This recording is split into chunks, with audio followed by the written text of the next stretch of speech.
diría desde antes de finalizar la década pasada, digamos, los últimos años de Evo, y luego solo ha sido una declinación hasta el final, pero ¿en qué momento estamos ahora? ¿Qué posibilidades tiene ese ciclo estatal como tal de reinventarse o realmente se agotó y estamos iniciando algo nuevo?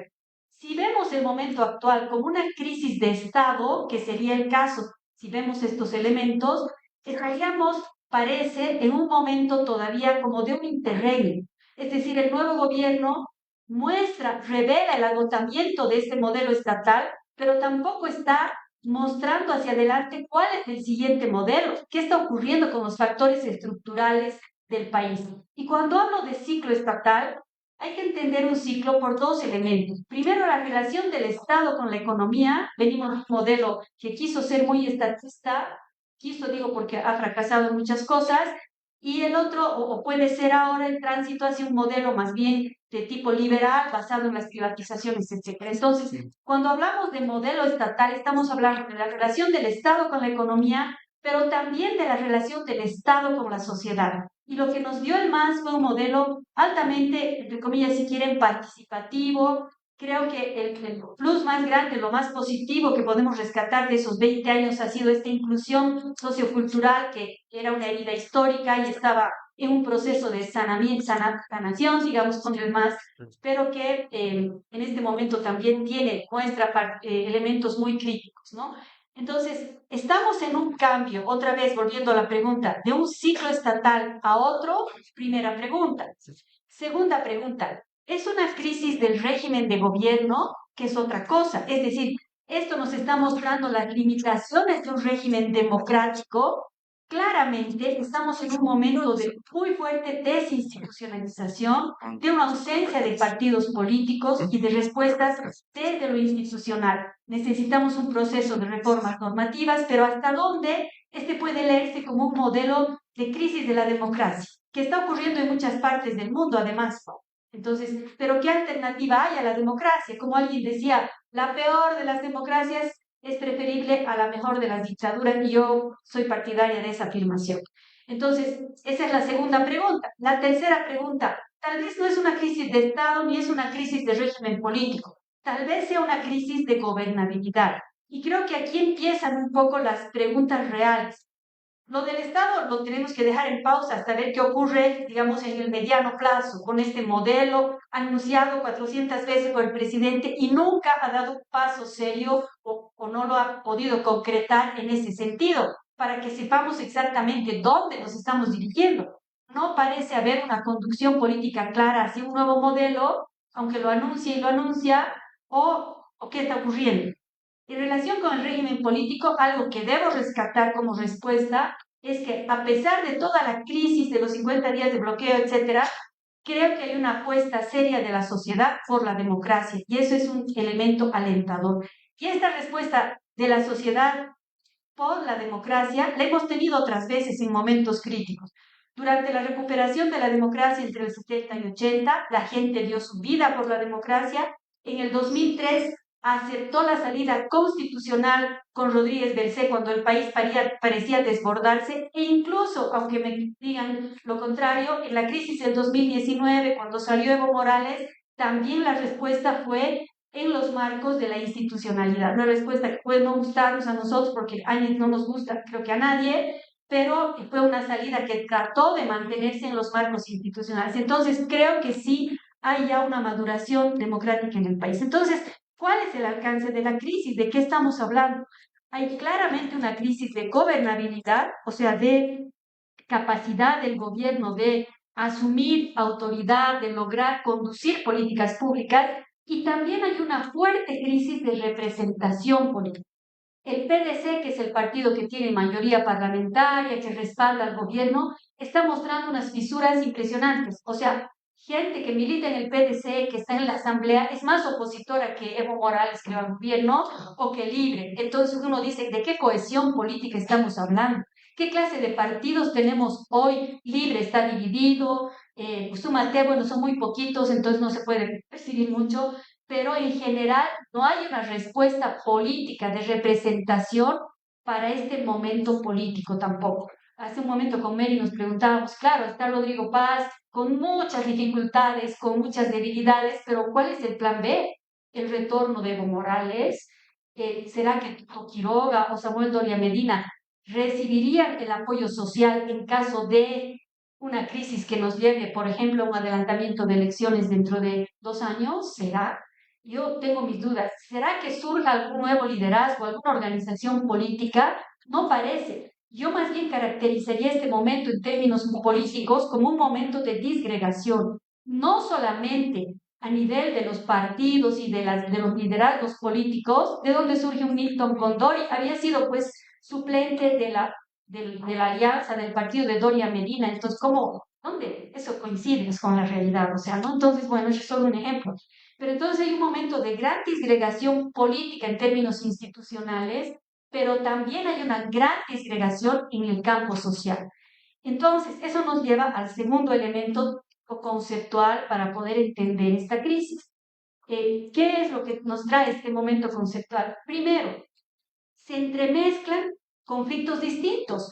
De pronto, y en esto Zabaleta tenía mucha razón, es un autor que desde la sociología lo seguimos utilizando en algunas cosas, en otras no, pero es un referente interesante. Y él decía, en momentos de crisis se visibilizan las fracturas estructurales de un país. Y eso es lo que ocurre. ¿Cuáles son las fracturas estructurales?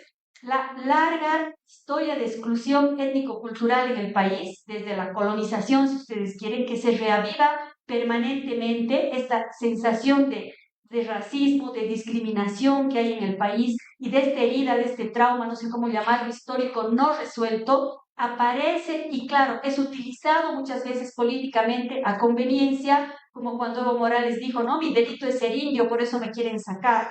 O sea, discursivamente, claro, era impactante, pero era un uso político del racismo y que ha recurrentemente aparecido y hoy también está en el escenario político muy fuerte, desde la emergencia de actitudes racistas, evidentemente, contra los bloqueadores, con muchas razones, probablemente por el tema de la indolencia en muchos casos, pero también desde el lado de los bloqueadores que están reivindicando este tema indígena ahora.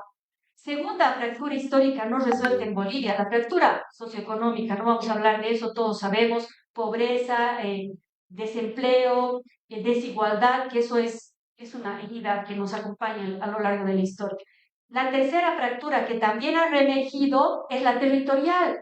Cambas, Collas, ¿no? Parecen dos países en este momento que están utilizando lenguajes distintos para entender la realidad, se están polarizando peligrosamente. Entonces, todo eso ha reemergido y eso es estructural. Pero, ¿qué ha detonado esta emergencia de factores estructurales? Cuando todos queríamos elecciones que nos devuelvan la paz al país, los detonadores, ¿no? Los que han salido en el conflicto. Paz no ha cumplido sus promesas, en la campaña electoral ofreció esto y no lo ha cumplido, ha lanzado medidas que están mostrando o ha tenido actitudes que están mostrando una orientación que no es precisamente la popular en el país. ¿Dónde están los ministros campesinos, obreros? ¿Dónde están las políticas sociales que favorezcan a la gente, excepto el incremento de salarios, medidas así muy recortadas? De pronto hay el perdonazo, digamos, entre comillas, porque no está a las grandes fortunas, ¿no? Perdonazo, digamos. Entonces, que va a Estados Unidos a hablar con el Fondo Monetario. O sea, las señales que ha ido dando el gobierno, que yo los considero realmente, digamos, en errores políticos, porque somos un país que tenía mucha expectativa desde lo social y desde el mundo popular en este gobierno y de alguna manera se ha visto recortada y se ha visto reorientada a pesar de la actitud dialogal y de inclusive retroceder en ciertas medidas que ha tenido el presidente Paz. Eso también lo pone a él en una situación muy difícil, porque cuando uno no se define, ¿no? O sea, estás entre que te atacan de un lado y del otro y no tomaste una posición para tener un respaldo social determinado. Creo que esto se acompaña de otros elementos como los resquebrajamientos internos que hay dentro del gobierno, entre el gobierno y la Asamblea Legislativa, entre el gobierno y lo subnacional. Ha ganado en muy pocos lugares esta alianza patria de Rodrigo Paz, no tiene, digamos, este respaldo también de lo local y también y sobre todo las fracturas con lo social. Lara parecía ser la garantía, como él dijo, de que lo social iba a estar presente en la gestión y no está. Entonces, bueno, eso también es un tema que hay que discutir y profundizar. pero me da la impresión de que estos factores han detonado esta crisis y han reavivado los otros elementos que vienen heredados además del gobierno del MAS. Si hay crisis económica, sabemos cómo fue la administración del MAS respecto a nuestros recursos, etcétera. Eso ya lo sabemos, por eso no lo voy a mencionar. Entonces, ¿quiénes son los actores estratégicos hoy en Bolivia? Cuando hablamos de actores estratégicos, no hacemos un listado, así como un inventario de quienes están digamos, en cargos en situación protagonista. Tenemos que hablar de quienes están en este campo de lucha de poder, porque la realidad en realidad, valga la reiteración, es un campo de lucha de poder. En el fondo es así y eso es una realidad. Entonces, hay que mirar que la Bolivia de hoy, del 2026, no es la Bolivia de inicios de siglo ni la Bolivia del siglo XX, ¿no es cierto? Hay cambios sociológicos fundamentales en Bolivia que ustedes los conocen, los vivimos cotidianamente. La Central Obrera Boliviana evidentemente representó a los sectores asalariados que se han ido reduciendo a una expresión mínima en el país. Como todos saben, el 85% del empleo en Bolivia es informal y eso es una representación de sectores populares que están en una dinámica distinta. Eso nos ayuda a entender un poco el papel que ha jugado la COP y también cómo ha terminado en este conflicto. En segundo lugar está este mundo tan heterogéneo y diverso que lo llamamos el mundo indígena campesino, que tiene también muchísimas distancias, mucha heterogeneidad, muchos liderazgos, ninguno como fue en su momento Felipe Quispe, digamos, sino varios que en realidad han mostrado sus limitaciones. Entonces, también es un mundo que no está cohesionado, esta disgregación por eso es válida también para describir a la sociedad hoy día. Este mundo popular que muchos de nuestros colegas analistas dicen el bloque popular, no hay un bloque, porque si hubiera un bloque estarían en condiciones hasta de tomar el poder, ¿no es cierto? No son un bloque cohesionado, es un mundo disperso que ahora no tiene una representación, que ha salido frustrado de los 20 años del MAS, y que está buscando probablemente maneras de reencauzarse o reconectarse con el mundo político institucional. Esa es una oportunidad para el gobierno, pero que no la ve aparentemente. No está reconectando con ese mundo y esa es una de sus mayores debilidades. Y ahí conjugan muchas cosas, necesidades socioeconómicas irresueltas, intereses corporativos muy fuertes, y aquí hay una línea muy delgada entre lo corporativo y este mundo también muy contaminado por algo que quizás, si uno ve el lado positivo, ayuda a la gente a sobrevivir, que es el mundo del contrabando, del narcotráfico, de la informalidad, de la ilegalidad inclusive, pero también está muy vinculado a las exigencias de intereses corporativos que han estado en el poder durante largos años. También hay intereses políticos. Evo Morales tiene un claro interés político en esta situación y también hay intereses territoriales. Entonces hay una conjunción de elementos que por eso hacen tan manejable este conflicto. Era muy curioso ver a Paz negociando y diciendo, hemos hecho diálogo con 120 organizaciones y, o sea, no ha resuelto nada, reuniéndose con pequeños grupos, digamos, con los que creía haber llegado a acuerdos. A mí me preocupa un poco que esta lógica de hacer acuerdos con lo social está muy bien porque creo que es la manera democrática de lidiar con estos temas, pero que también lo atan de pies y manos al gobierno para avanzar en lo que esperamos también que sea una conducción política hacia algún lado. ¿Será capaz el gobierno de Paz de lanzar alguna medida, digamos, que vulnere los intereses populares? Digamos, no sé, estas leyes de inversión, hidrocarburos de minería que solucionarían probablemente problemas estructurales del país, pero que afectarían a los sectores sociales. Entonces, hasta dónde él también, haciendo estos acuerdos, de acuerdo con la COP, por ejemplo, creo que hay que leerlo con mucho detenimiento, porque si bien ha ayudado a aliviar el conflicto, sin embargo, también impide hoy al gobierno a tomar ciertas medidas. Entonces, Bolivia ha cambiado. Este mundo popular es ancho y ajeno, como diría algún autor, y también hay algo muy interesante que analizar, que es la ruptura que hay entre dirigencias y bases, ¿no? Algo que durante el gobierno del MAS ha sido muy controversial, la corrupción a la que se han sometido ciertos sectores dirigenciales. Ya se veía, como el 2015, el distanciamiento de las bases sociales respecto de sus dirigencias. Entonces, y finalmente, claro, ¿qué es la Nueva Bolivia? Además de este gran acto popular, un proceso muy fuerte de urbanización que en el censo dice que alrededor del 70% de la población es urbana, nuestro amigo Carlos Hugo diría con sus datos, no, es más, es el 80%, porque mucha gente dice, vivo en el mundo rural, pero trabajo en el mundo urbano, ¿no? Que eso ha cambiado también la paz de Bolivia. Y otro elemento que nos ha cambiado sociológicamente es la incorporación, que no voy a hablar de eso, todos ustedes saben, redes sociales, la intercomunicación digital, que ha cambiado nuestras lógicas de información, también de desinformación y de relacionamiento entre el Estado y la sociedad. Entonces, realmente hay muchos elementos a tomar en cuenta y creo que me da la impresión de que estamos ahora, en este momento, y con eso termino porque estoy pasando del tiempo, creo que, perdón, lo siento, termino de ver. Que creo que estamos como en un momento, estoy hablando de sábado 27 de junio, nos sentimos en un momento de congelamiento del conjunto. Es decir, no sabemos qué va a pasar. Habrá un plazo de 3 meses, se respetará el estado de excepción, ¿qué pasará después? ¿Será otro octubre negro el que nos espera? Bueno, muchas preguntas. Ahí lo dejo porque si no mi compañero de mesa me para.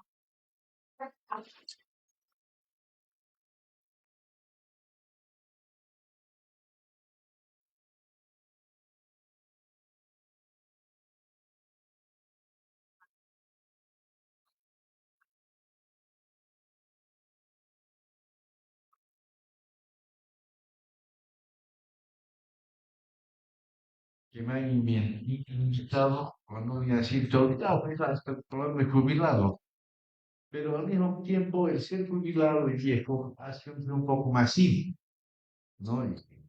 Y al ser periodista más audaz, entonces intento hacer una provocación a todos ustedes que están en este mundo nuevo de las comunicaciones, y hablo de nuevo porque, salvo yo creo que son menos los que realmente trabajan en los medios, en la concepción tradicional que teníamos de ellos. La mayoría están trabajando en nuevos medios, en las redes, en las internet. Y yo quiero pedirles un gran servicio. En esta charla voy a tener una llamada doméstica, porque otro problema de la jubilación es que cada vez uno cuenta menos con los sitios, con andaderos, tiene que hacer todo solo y no, es un técnico que tiene que llegar a mi casa y no tiene solo mi teléfono, no el de mi mujer, que sabe llamar un ratito al día a la cosa. Y empezaría con la última noticia, que es el, por fin la estabilización del dólar. En 9, no recuerdo. Hay, sí, usted conoce periodistas demócratas, prácticos, hace ayer ya un anuncio diciendo la medida antipopular y que traiciona al movimiento popular y que recién se entiende por qué el gobierno había decretado el estado de excepción. Yo me he puesto a pensar y les pediría que levanten la mano si estoy equivocado. Si no todos aquí sabíamos que el dólar de 6 y tantos ya no funcionaba. Quienes nos dedicamos al ocio por el problema de nuestra jubilación, les tienen que importar suelas, pasapatos para su zapatero. Están esperando un precio realmente referencial que se compra. No la veo tan popular, sino muy necesitada en estos días actuales. Pero, y aquí viene la primera provocación, a los que queremos ser puentes, yo les pediría, no seremos puentes, les voy a decir que quisiera que seamos los periodistas, pero además no destruyamos los pocos puentes que hay. Es una medida que, al fin, puede ayudar a cierto orden de beneficio general. ¿Ah? Ya le estamos acusando a los 20 minutos de haber sido dictada, de antipopular y que explica la ley de excepción y firman periodistas democráticos. Ay, ay, ay, ay, me afirma. Esta última noticia que vale para todo mi próximo análisis, porque de acuerdo a esa noticia vendrían momentos otra vez de confrontación. Los que han bloqueado durante este tiempo no les interesaba el dólar, el 10, el 9, el 10, pero ya fijo, son gran parte comercial. Si estuviera tú, ¿no ves? Y estuviéramos en guerra civil si estuviera Tuto. ¿Ah? Los otros dicen esto pasaría si estuviera Evo. Y estaríamos tan en guerra civil si estuviera Evo. Porque lo profundo es lo que está a fondo. Y mientras no, el mundo, es decir, nuestra dirigencia y los ciudadanos no seamos capaces de comprender ese cambio profundo, yo creo que vamos a seguir dando volteretas. Yo encuentro que hay 7 problemas fundamentales que van y son transversales a cualquier gestión de gobierno que pueda haber. Uno es el narcotráfico. Ya no es posible decir Evo narcotraficante, Tuto narcotraficante, ¿ah? O las maneras. El narcotráfico es una presencia grave y la solución a eso afecta a todos los gobiernos. Y está en el poder de este campesino indígena que, bueno, dicen que no hay que decir si Nabolita estuviera viva, andaría en bicicleta, yo lo que vi. La historia, claro, se anota lo que están en los dados, pero ¿cuál sería la historia si Pando hubiera cumplido lo que le ofreció a Zárate Villa? ¿Ah? Ahí yo creo que hay un quiebre muy fuerte que se ha ido reproduciendo en la historia del 52 y lograr esa reproducción con el levismo. El levismo ha abandonado al sector aymara, paseño y altiplánico y reacciona como sabe reaccionar el sector, con fuerza. ¿Se ha solucionado con esta nueva situación? No. Pero estaría otro si estuviera el Evo o estuviera el Tuto. Estoy poniendo nombres para